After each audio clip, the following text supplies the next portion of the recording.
Okay, so we've been talking about Indian society. In particular, we talked about Indian religions and India's geography. Okay, so today our objectives are going to shift a little bit. We're going to focus on some key characteristics of Indian society, and then we're going to look at two governments that were very important to Indian society, the Mauryan dynasty and then the Gupta dynasty. And I want you guys to compare those two dynasties and talk about the differences and similarities as well. We'll do that at the end of the lesson with a Venn diagram, and I'll show you guys how to go about doing that here in just a moment. So those are our objectives for today. So what we talked about, or what we said, the first objective was to look at some characteristics of Indian society. And one of them has to do with this, a caste system. Okay, and I'll just tell you what a caste system is before we go into any further detail. A caste system is a system where you have social classes that are very rigid, meaning that they don't move up and down, or people can't move up and down in those social classes. So for example, there are many rags to riches stories in the United States of America. You take someone who's poor, they do all the right things, do all the work, go to college, whatever, have a great idea, and they're rewarded by our system, and they are able to move up the social system or also social classes, and they're eventually in the upper class because they're very wealthy and they have money and power. This is not available to people who live in ancient India because of this caste system. And in fact, this caste system is still in place to a large degree in India and makes the classes there very rigid, like we said before. So that's the meaning of caste system. Now, where this comes from is the Aryan Indus settlement early on in ancient India and the northeastern portion along the Ganges River.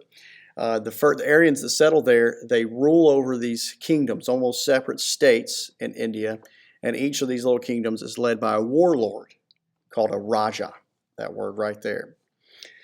As Indian society becomes more complex, as we see or have seen with every civilization that we've studied this year, we know that social classes emerge.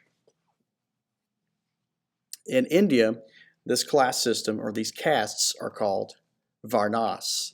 And each caste in the Indian caste system decides a person's jobs they are allowed to work, the privileges that they have in society, and even who they are married or who they are allowed to marry. They're only allowed to interact and marry with people in the same varnas as they are. And below this caste system, or outcasts, are people called the untouchables. They are below the system, and they do what the Hindu religion believes as unclean work. They collect trash, they skin animals, they carry the dead, etc. We'll get into further kind of how Hinduism plays into this caste system here in a minute. But first, let's look at family life. Family life, very important to Indian society, just like we've seen with pretty much every society we've looked at, especially early on in history. Survival is going to depend on your family and your social network. So it's very important. Families in India are going to live in extended families, meaning that's grandparents, grandma, granddad, maybe even great-grandma and granddad, uncles, aunts, cousins. They all live under the same roof in early Indian society. The males have most of the rights here in ancient India, like we see. Now, women are cherished and respected in the Hindu religion. We'll look at that later on. But males inherit property. They're allowed to attend school until the age of 12. They have gurus who tutor them in all sorts of educational areas and Hinduism. And many males become priests, or that's kind of the top ranking job that you can have as a male in the Indian caste system.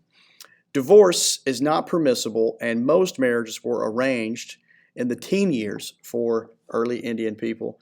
Even today, a lot of marriages in India are arranged, and this is a very controversial thing for many people outside of India and even inside India, also a point of contention or controversy. So we'll look at this, and this is probably the most controversial stuff that we're going to look at within the unit, which is this caste system. And you can see the organization of India's early society, it looks a lot like all the societies that we've talked about up until this point, right? You've got a small group of people up here, and you've got the majority of people down here, and they are manual laborers or farmers, okay? Same is true for India. The difference, like we said before, is that your religion is actually tied to what you do and what your tasks are, and we don't interact with people up here. That's very rigid, like we said. Similar to what we saw with the patricians and plebeians in our Rome unit early on in Roman history. So let's kind of go through this. At the top, you have priests and academics. Below them, you have the warriors and administrators, the rulers of Indian society, the Kshatriyas. And the Vaishyas are your artisan tradesmen, maybe farmers who own small plots of land, merchants, tradesmen. And then your manual laborers, people who get things done, your servants, or your Shudras. Okay, so Vaishyas, Kshatriyas, Brahmins. Below this are our untouchables, which are Dalits or Dalits. They are street cleaners, and they do menial tasks. So let's talk about how Hinduism is attached to this. We talked about the concept of dharma, which is a person's duties and responsibilities.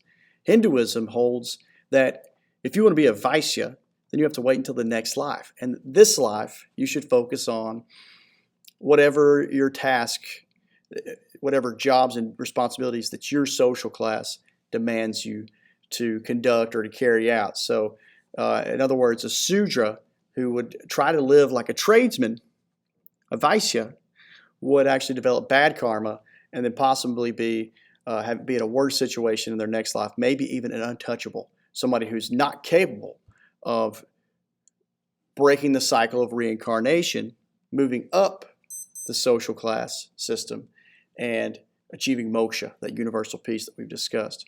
You can see here how the Brahmins are dressed, okay, the priests, the Kshatriya, the Vaishya, and the Shudra. This is in ancient India, what they would have looked like.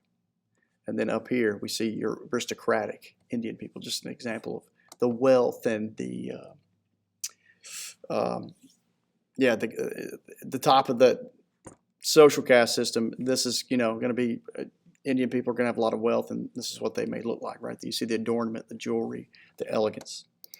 Okay, this is modern day students, I assume students. They're young, they're well dressed, they look like young academics to me, and they are protesting in particular, which is where I got this picture from an article about the current protests, contemporary protests of the outcast situation. In particular, these people are protesting police treatment of outcasts that were apparently beaten. I can't remember the entire article, but basically the court system in India upheld the police beating, and they did not punish the police or the person that was beating one of these untouchables or outcasts.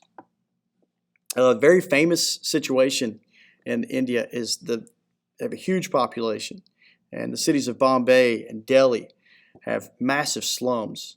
And this is going to be, again, that there's not a lot of push from the government necessarily to fix that situation, because those people are considered outcasts, out of the caste system.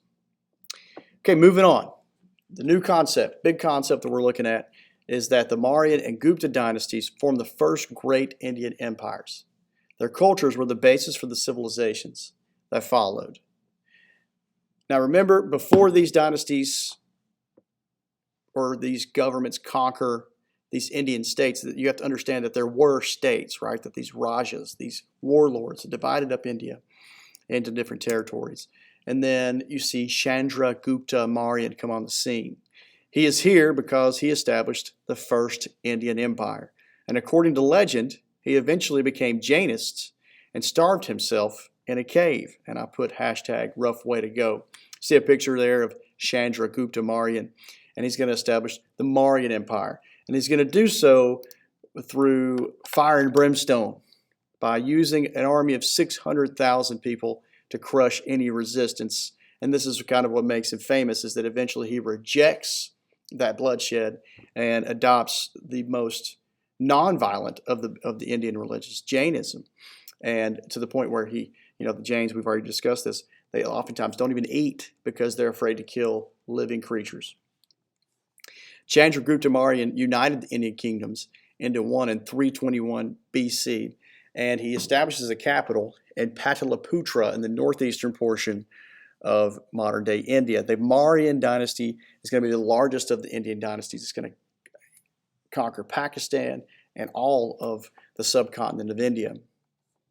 Death penalty was a common punishment for even mischievous crimes early on in the Mauryan dynasty. Again, like we said, Chandragupta rejects his ways, rejects his policies eventually towards the end of his death, and his grandson kind of picks up where he left off towards the end of his life. Ashoka the Great, as he's often called, rules from 273 to 232 BC. He's the most important and greatest ruler of the Mauryan dynasty, and he becomes Buddhist after he learns to hate killing and warfare like his grandfather. He is famous for the creation of laws to encourage good deeds, practicing nonviolence, and respecting others, including their religions. He was religiously tolerant. He creates hospitals for people and animals. He built roads with rest houses and shade trees for comfort. And he's the first Indian ruler to promote Buddhism. He built stupas, the Buddhist house of worship, throughout India and inscribed Buddhist teachings on stone pillars throughout India. And this is kind of amazing. Basically, throughout all of India, he's going to personally inscribe messages, almost of encouragement or of wisdom, for people to pursue the teachings of the Buddha. And, there's a lot of controversy. Did this guy actually go around India? Imagine Joe Biden, for example, traveling around the United States and writing handwritten notes and leaving them posted on telephone poles or mailboxes. Well, this is literally what this guy does, and historians are convinced it's Ashoka because the writings are all very similar. They're very basic, and it's pretty obvious that this guy did this. He went around and wrote these messages down, so kind of an amazing thing. His rule marks the greatest time of prosperity for the Mauryan dynasty, and India during the Mauryan dynasty becomes the center of a trade network that stretches from the Mediterranean Sea to China. Eventually, we call this the Silk Road.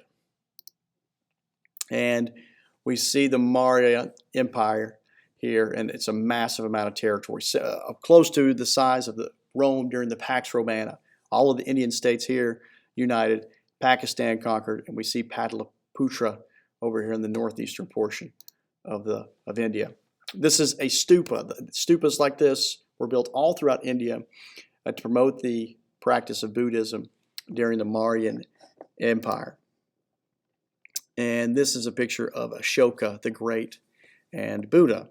Notice the comparison there, right? But both men dressed in a similar way. Now, Buddha, of course, would have rejected the jewelry and all the material possessions that we see of Ashoka there. The Gupta Empire was founded 500 years after the fall of the Mauryan Empire. So what's happening during that time?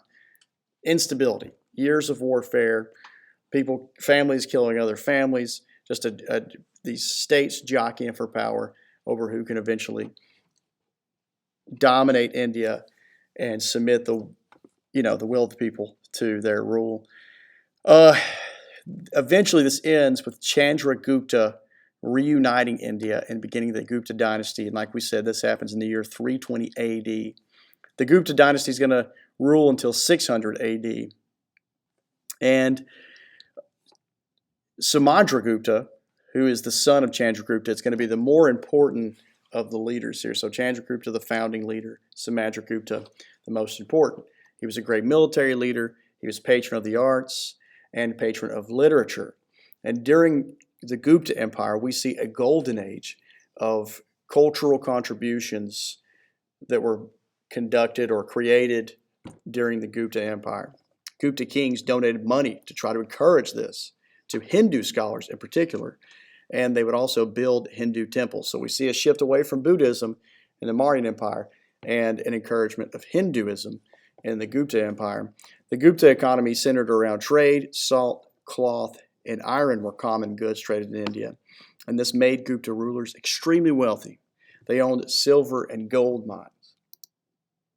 This is a picture of the Gupta Empire, so not as expansive as the Mauryan Empire, which we saw the Mauryan Empire even extend into Iran and Afghanistan, but we see that here the Gupta Empire only conquers half of Pakistan, and it does not have control of the southern portion of the Indian subcontinent. This is supposed to be Samudragupta, the more important of the Indian rulers during the Gupta Empire. This is a Hindu temple, and we want to distinguish again the difference between a Hindu temple and a stupa temple, or a stupa, a Buddhist temple. Okay, so like we said, the Gupta Empire is a time period of cultural contribution. So this is just a list of some of these cultural contributions that are taking place during the Gupta dynasty. The first of these, probably the most important, is the Bhagavad Gita, called Song of the Lord. And it's a story about a man who is in conflict over whether or not to go to war with his family members. The god Krishna comes into human form as a person named Arjuna to talk to a prince, and like we said, the guy that's in conflict, and he talks him into doing his duty and fighting his family. But the conversation between the god Krishna in human form and the prince really details the search for Brahman and the Hindu concept of reincarnation. And this is why it's so important. It's an Indian epic. Eventually, the prince decides he is going to fight his family because it is his duty and responsibility. The person who's trying to fight against him, a family member, an uncle, is not the rightful king. He himself is the rightful king. And he is conflicted, like we said. He doesn't want to kill his own family members and even finds it maybe sinful and would ruin his chances for reincarnation. But the god Krishna comforts him and tells him that that is not the case. So an amazing and colorful story. Probably my favorite part of it is Arjuna reveals himself. His actual true form is Krishna, and it's described as 1,000 or millions of eyes and millions of mouths, and described as if there were 100 suns setting or rising. This is what Krishna would have looked like in his God form. Okay, so just some interesting religious ideas presented in the Bhagavad Gita. The Indians create tambourines, flutes, drums, and lutes during this time. Mathematicians, probably the greatest contribution that all are listed up here that kind of affects other cultures is going to be the creation of the decimal system. The symbols 1 through 9 are still used today, were first created by the Indian people, Indian mathematicians, and then adopted by Arabic mathematicians in the Middle East, and then eventually made their way into worldwide use. The reason being is they're much more practical than the use of Roman numerals, which would require listing several different decimals, 5 or 6 different decimals, if you're trying to create something over the number of 1,000. Indian astronomers mapped the movements of planets and stars and proposed the theory that the Earth was round and revolved around the sun. Remember now, this is between 300 AD and 600 AD. They had advanced metalworking and created a famous cultural icon in Delhi called the Pillar of Iron. This happened in 400 AD and shows that ironwork was very far advanced in a time period where in the West, in Western Europe, it's not going to be able, we're talking about the Middle Ages at that point. Dentists conducted tooth surgery using primitive tools such as the bow drill, which looks, in my opinion, to be extremely painful. Doctors set broken bones, sewed wounds, performed complicated surgeries, created scalpels and needles, and conducted early forms of plastic surgery, and even used herbs to cure illness and began to use preventive medical techniques. So we're going to look at just a few images of this. This is the painful bow drill. Okay, so today you go to the dentist and you need to get a cavity out of your tooth. They're going to have to drill that thing out right before they put a filling in its place. Well, that's exactly what will take place here.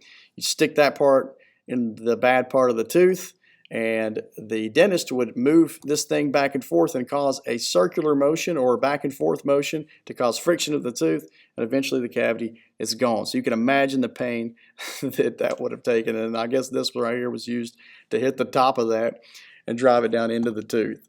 So thank goodness that we don't live during that time, or at least that's my take on this. A video of the Bhagavad Gita here, just a summary of that, which we've already summarized. Myths are not. So we'll skip through that. And this is the Pillar of Iron located in Delhi, which seems to us to be pretty underwhelming today, but for its time was an incredible amount of metal craftsmanship that would have taken place to be able to construct the Pillar of Iron.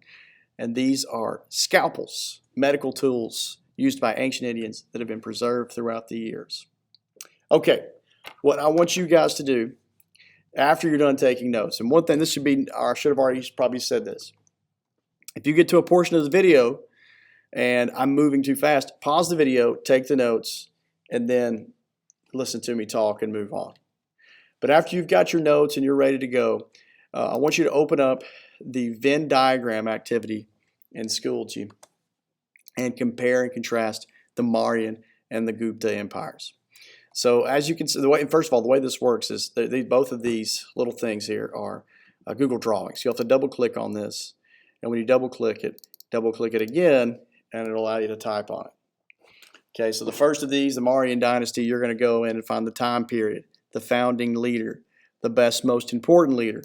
The religion is both different, or the religious emphasis is both different for Mauryan and Gupta empires. You want to put that down. Their contributions to the government or Indian economy, and then the cultural contributions, the contributions to Indian society. Do that for both Mauryan and Gupta empires.